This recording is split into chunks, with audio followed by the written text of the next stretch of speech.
Once upon a time, in the heart of a kingdom blanketed in snow, a gentle queen sat by her window, sewing by the light of winter's sun. As she stitched, her needle pricked her finger, and 3 drops of bright red blood fell upon the white snow. She paused, gazing at the striking contrast of colors, red upon white, and whispered softly, "If only I had a child with skin as white as snow, lips as red as blood, and hair as black as this ebony wood." Not long after, her wish came true. She gave birth to a baby girl, a child so beautiful that she seemed crafted by magic itself. Her skin was pure as snow, her lips as red as a rose, and her hair as black as night. The queen smiled through her fading strength and whispered, "Snow White." But happiness is often fleeting. The queen's heart grew still soon after her child was born. A year passed, and the king took a new wife, a woman breathtakingly beautiful but cruel, proud, and consumed by jealousy. In her chamber stood a mirror of magic, and every day she would ask it, "Mirror, mirror on the wall, who is the fairest one of all?" And each time the mirror would reply, "You, my queen, are the fairest of them all." For a time, her vanity was satisfied. But as Snow White grew, her beauty began to outshine even the queen's. By the time she turned 7, her innocence and grace made her lovelier than anyone in the land. One fateful morning, when the queen asked her question again, the mirror replied, "You are fair, O queen, it's true, but Snow White is fairer than you." Jealousy pierced her like a dagger.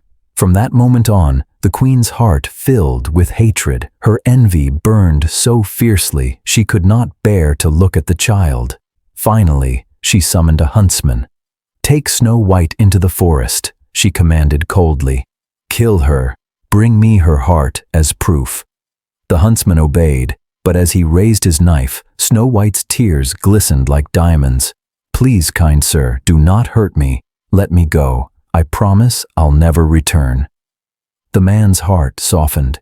He saw not a princess, but a frightened child. "Run, child," he whispered. "Run and never look back." To deceive the queen, he slew a wild boar instead, and took its heart to the palace. Believing Snow White dead, the queen ordered it cooked and ate it, thinking she had devoured her rival forever. Meanwhile, deep within the forest, Snow White ran through shadows and whispers. The trees seemed alive, their branches reaching for her like hands. Terrified, she wept. "Oh, where am I? What will I do?" At last, as the sun began to sink, she stumbled upon a small cottage. Inside were 7 tiny plates, 7 cups, and 7 little beds. Exhausted and hungry, she tasted a morsel from each plate and soon fell asleep on one of the beds. When night fell, 7 dwarfs returned from mining in the mountains. "Someone's been sitting in my chair. Someone's eaten from my plate. Someone's sleeping in my bed." And there she was, a girl with skin like snow and hair like night. They watched her in awe. When morning came, Snow White awoke and told them her tale of the jealous queen, the huntsman's mercy, and her escape through the dark woods. The dwarfs took pity on her. "Stay with us," they said kindly. "Keep our home, cook and sew, and we'll protect you from harm." Grateful, she agreed, and for a while happiness returned. But the queen's dark heart had no rest. Standing before her mirror again, she asked, "Mirror, mirror on the wall, who is the fairest one of all?" To her horror, it answered, "You are fair, O queen, it's true, but Snow White, beyond the hills with 7 dwarfs, is fairer still." Enraged, the queen swore vengeance.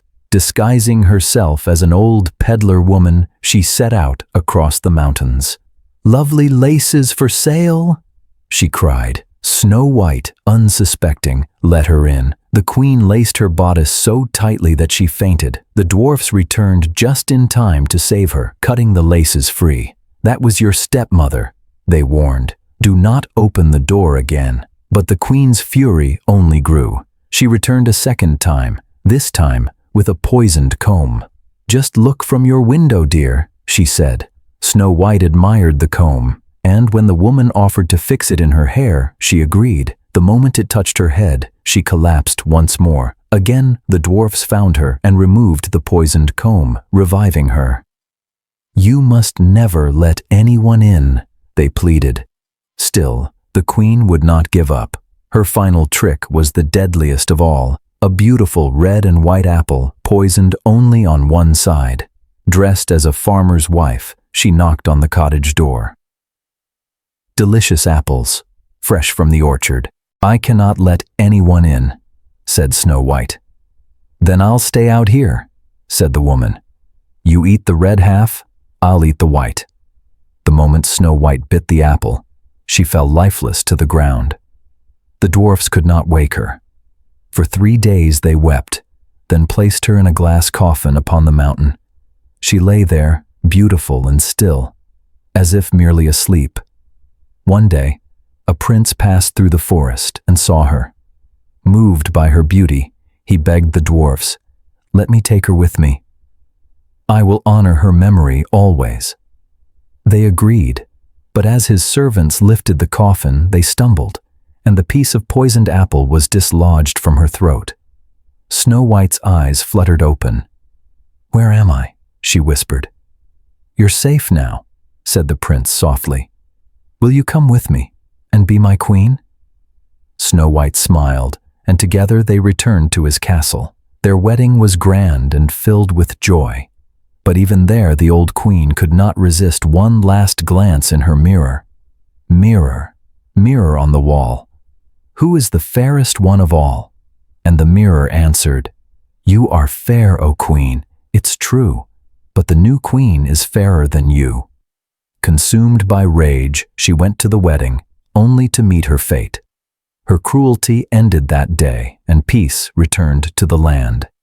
As for Snow White and her prince, they ruled with kindness and love. The dwarfs were honored guests, forever welcome at their castle, and so, at last, they all lived happily ever after.